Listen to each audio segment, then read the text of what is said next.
अस्सलाम वालेकुम व्यूअर्स, उम्मीद करता हूँ सब लोग खैरियत से होंगे। जी, दरियाए रावी दिखा रहा हूँ आपको।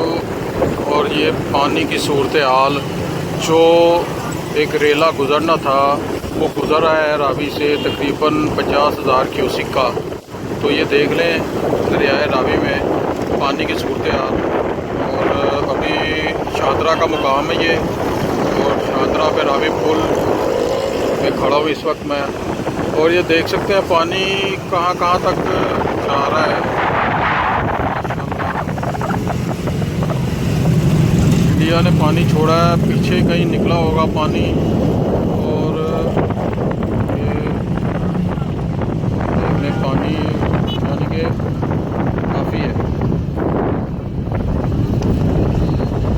तो मेरे ख्याल से वो एक टीम खड़ी है जो जायज़ा लेने जा रही है कि पानी कितना आ रहा है, यानी कितने क्यूसिक पानी जो है रावी में आ रहा है।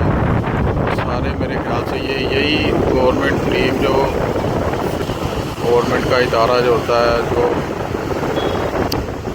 पानी दरियाओं की सूरत हाल को जो जज करता है, तो वो मेरे ख्याल से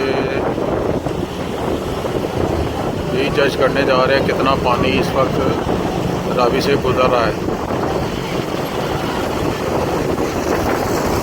पानी जी आया तो है और अच्छा खासा पानी है।